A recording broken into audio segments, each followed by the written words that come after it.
Si j'en crois certains témoignages, et même beaucoup de témoignages, parfois dans une saison, un match peut être une sorte de tournant où il peut éveiller ou réveiller quelque chose.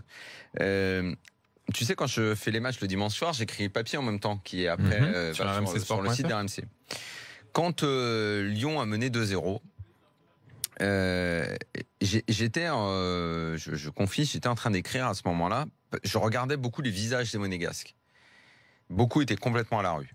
Beaucoup étaient perdus. On sentait une équipe qui était en train de laisser, non pas filer simplement un match, mais une sorte de résignation. Même Falcao avait pas une bonne tête à parler avec les autres.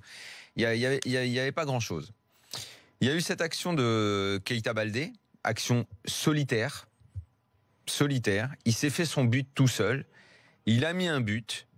Ça a réveillé Monaco, en tout cas momentanément là, pas encore complètement. Le penalty, c'est un fait de jeu. C'est pas tous les jours que tu as un penalty pour un contact dans la surface. Plus souvent, c'est pas sifflé que sifflé. Ouais. Hein, ça a donné penalty. Falcao a raté, mais il a quand même fini par marquer. Et là, j'ai tout effacé. Et je me dis, Monaco, dans cette adversité, est peut-être en train de trouver un match qu'il n'attendait plus.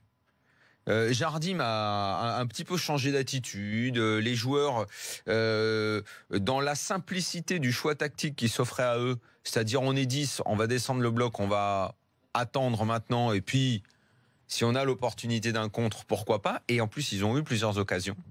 Et face finalement à l'attentisme des Lyonnais, au fait qu'ils ne trouvent aucune solution dans le jeu, en fait, on a eu de façon concomitante aussi bien Monaco qui a trouvé la solution dans le jeu et qui a en plus allé gagner le match, et qui a profité de Lyon qui finalement lui a donné l'événement.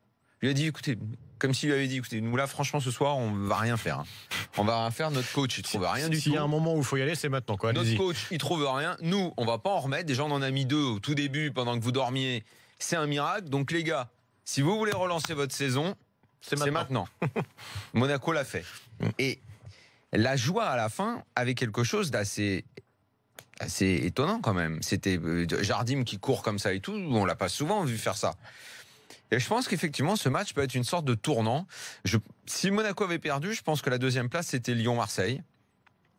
Et là, alors j'élimine personne, mais je me dis que Monaco revient non seulement complètement dans la course, mais avec, et ça on en a beaucoup parlé, mais les nombreux matchs et les calendriers qui va arriver avec les deux autres qui vont être pris dans les matchs du jeudi, tout va être favorable pour Monaco, qui va récupérer les joueurs blessés, qui va avoir finalement comme objectif uniquement le championnat.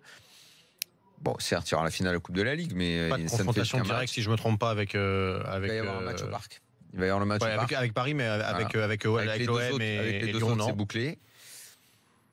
C'est peut-être le match qui a... En fait, Lyon a manqué l'occasion d'écarter une équipe. Ouais. Je pense que Monaco s'en remettait peut-être pas forcément, tu vois, d'une défaite hier.